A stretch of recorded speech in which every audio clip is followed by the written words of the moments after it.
Bonjour, c'est Dr Azizdine Mohammadi, pneumologue, allergologue, somnologue, exerçant au secteur libéral à Marrakech. Je vais vous parler aujourd'hui du syndrome d'apnée du sommeil. Tout simplement, ce sont les gens qui ronflent et qui font des pauses respiratoires nocturnes selon des critères bien définis maintenant. C'est une pathologie qui est relativement très fréquente. Donc c'est une cause relativement fréquente de troubles du sommeil, générateur de fatigue chronique. Il peut s'avérer dangereux car il provoque une somnolence pendant la journée, somnolence qui peut être à l'origine d'accidents de la circulation ou du travail. Qu'est-ce que c'est que le syndrome d'apnée-hypopnée du sommeil? C'est un trouble du sommeil où le dormeur souffre de pause respiratoire ou de diminution du débit respiratoire. Ces baisses ou arrêts répétés de la respiration ne durent en général que quelques secondes, mais il entraîne une baisse d'oxygénation du sang. Ces difficultés respiratoires provoquent des micro-éveils de quelques secondes dont le dormeur n'a pas forcément conscience parce que seul le cerveau il est réveillé. Et en France, on considère qu'il y a SAOS avéré lorsque le dormeur connaît plus de 10 pauses respiratoires par heure du sommeil. Aux États-Unis, par contre, le seuil il est de 5 apnées par heure. Pour établir le diagnostic, on définit une apnée comme une interruption de la respiration de plus de 10 secondes. Les diminutions du débit respiratoire sont identifiées en mesurant la saturation du sang en oxygène pendant le sommeil. Ce sont généralement des ronfleurs. Les personnes qui souffrent de syndrome d'apnée du sommeil se plaignent de somnolence pendant la journée, c'est-à-dire dans une salle d'attente ou bien dans une voiture, c'est-à-dire il suffit que l'attention n'est pas attirée, que les gens s'endorment.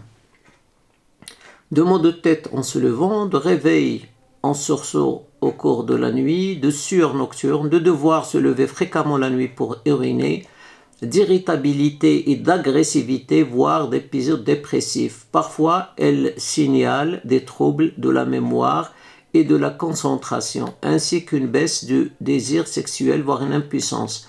On estime que ce syndrome est présent chez 1 à 5% des hommes adultes. En fait, ce sont des gens qui ont un cerveau qui ne se repose pas, parce que tout le temps, il est en état de veille. Et je donne toujours l'exemple à quelqu'un qui a passé 2 ou 3 nuits dans une fête, c'est-à-dire il ne dort pas, le 4e ou bien le 5e jour, il est irritable, il somnole, il est un peu, il cherche à dormir. Il y a des trous de mémoire. Donc c'est un petit peu ça. Les gens qui font le syndrome d'apnée de sommeil, en fait, c'est pendant très longtemps, leur cerveau ne se repose pas. Donc ce syndrome d'apnée de sommeil, il peut être, ou bien l'apnée, il peut être légère, c'est entre 5 et 15. Entre 16 et 30, on parle d'apnée du sommeil modérée et supérieure à 30, l'apnée du sommeil est dite sévère. Les personnes qui souffrent de syndrome d'apnée du sommeil sont souvent de gros ronfleurs.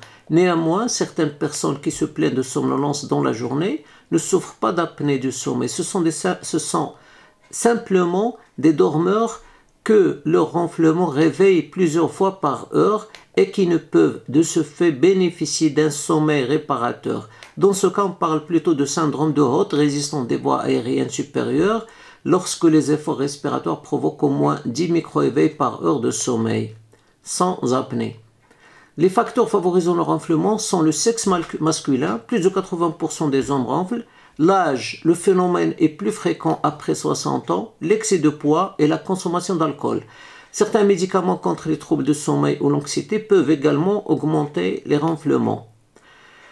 Comment évolue le syndrome d'apnée de sommeil? Le syndrome d'apnée de sommeil tend à s'aggraver avec l'âge. De plus, il augmente le risque de développer une hypertension artérielle. Ce risque croît avec le nombre d'apnées observées par heure de sommeil. Les personnes qui souffrent d'apnée du sommeil sont également plus sujettes aux maladies cardiovasculaires, aux troubles de rythme cardiaque, aux accidents vasculaires cérébraux et au diabète de type 2, sans que l'on sache si cela est directement lié aux apnées du sommeil.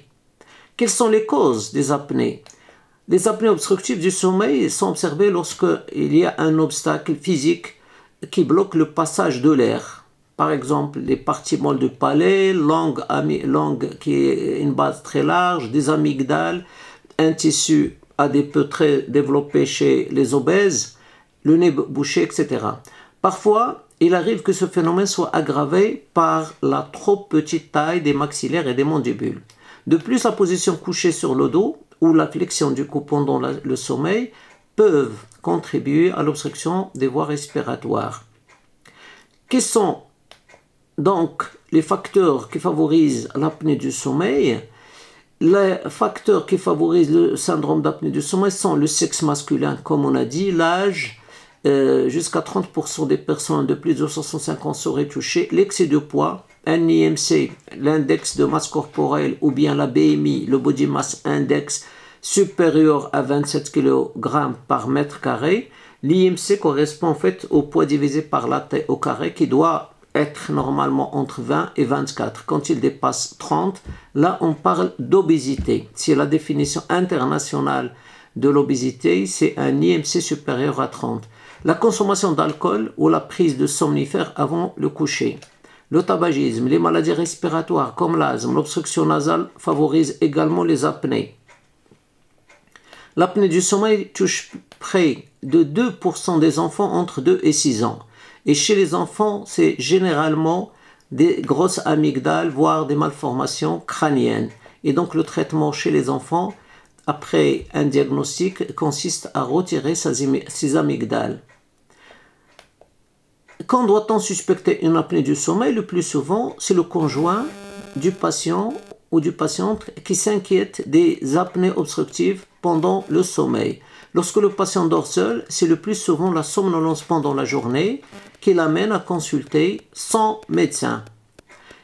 Pour savoir si l'on souffre d'une somnolence anormale, il existe un test facile qu'on appelle le test d'Epworth qui évalue le diagnostic et le degré ou bien l'importance du syndrome d'apnée de sommeil. 40% des personnes atteintes de SAOS ne souffrent pas de somnolence anormale. Et que fait le médecin en cas d'apnée du sommeil? Devant des symptômes qui évoquent un syndrome d'apnée du sommeil, on doit envoyer son patient chez un pneumologue spécialisé dans l'étude du sommeil. Et en effet, seul un examen visant à mesurer le nombre d'apnées et d'apnées-hypopnées peut confirmer le diagnostic et ce qui permettra un traitement adapté. Ces examens sont essentiellement la polysomnographie. C'est un examen qui reste relativement lourd. Sinon, il y a la polygraphie ventilatoire qui est facile à poser et qui rend d'énormes services. Sur une durée d'au moins 6 heures, on enregistre l'électrocardiogramme, les mouvements respiratoires et le débit d'air entrant et sortant par les narines. Un capteur placé au niveau d'un doigt permet d'analyser la saturation du sang en oxygène et donc de détecter des baisses de saturation lors des apnées et des hypopnées. Le traitement des apnées du sommeil dépend de la sévérité des symptômes et de leur cause. Dans tous les cas, il est préférable d'éviter l'alcool, la fatigue excessive et surtout les médicaments hypnotiques de la famille des benzodiazépines. Les personnes obèses doivent également prendre des mesures pour perdre du poids. Ces mesures ne suffisent pas pour soulager le syndrome d'apnée-hypopnée du sommeil, mais ils peuvent y contribuer. Quels sont les traitements de l'apnée du sommeil? Le traitement de choix de l'apnée du sommeil est la pression positive continue, ce qu'on appelle la PPC ou bien la CPAP. Pendant la nuit, de l'air sous pression est insufflé à l'aide d'un masque posé sur le nez. Cette ventilation forcée maintient les voies respiratoires ouvertes. C'est comme une attelle pneumatique qui empêche la fermeture des voies aériennes supérieures. Et ce traitement apporte de nombreux bénéfices. Amélioration de la vigilance dans la journée, réduction de la mortalité et des accidents cardiaques, baisse des accidents de la route. Pour être efficace, il doit être appliqué toutes les nuits pour une durée minimum de 5 heures. La PPC est remboursable au même titre qu'un médicament par les mutuelles. Cette ventilation en pression positive continue, selon les machines utilisées, un niveau constant de pression est maintenu tout au long de la nuit ou peut varier selon le stade de cycle respiratoire, ce qu'on appelle les CPAP autopilotés qui sont le plus souvent utilisés. En pratique, il s'agit d'un appareil de petit format, assez silencieux, qui se place à côté du lit. Le patient porte tout au long de la nuit un masque fixé par des élastiques et relié à l'appareil par un tuyau souple. Un réservoir situé dans l'appareil permet d'humidifier l'air inspiré si nécessaire. La plupart du temps, un technicien vient apprendre au patient à bien utiliser l'appareil et à respecter les règles d'hygiène élémentaires.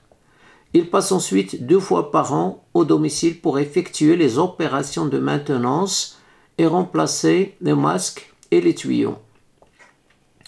La ventilation en pression positive continue est presque toujours efficace, dans 80 à 100% des cas. Il arrive parfois que le masque provoque une irritation de la peau et doit alors être changé par un masque mieux toléré.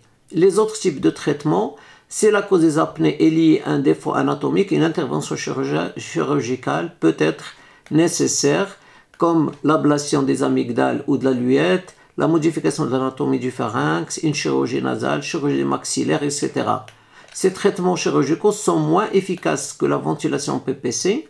Ils soulagent 30 à 80% des cas selon la technique et ne sont pas sans risque. Ils devraient être réservés aux patients chez qui les autres traitements ne sont pas parvenus à soigner les apnées du sommeil. Parfois, le traitement consiste à équiper le dormeur avec un dispositif à placer dans la bouche pendant le sommeil, ce qu'on appelle l'orthèse d'avancée mandibulaire, en fait, qui cherche à faire avancer le mandibule et à ouvrir les voies aériennes supérieures. Cette orthèse est destinée à maintenir la mâchoire inférieure en position légèrement avancée.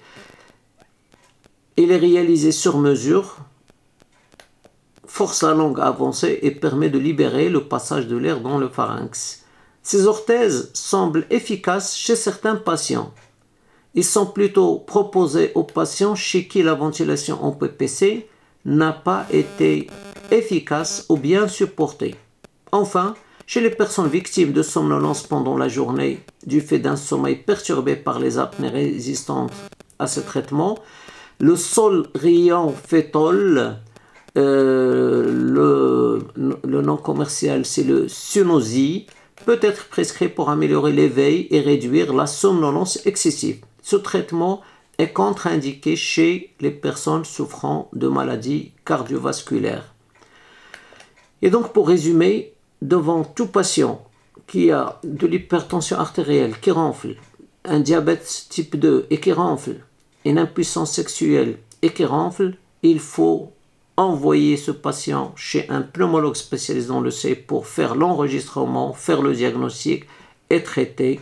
De moment que le traitement existe et il est supporté par les mutuelles, il ne faut pas laisser passer l'occasion aux patients pour se faire soigner. Je vous remercie.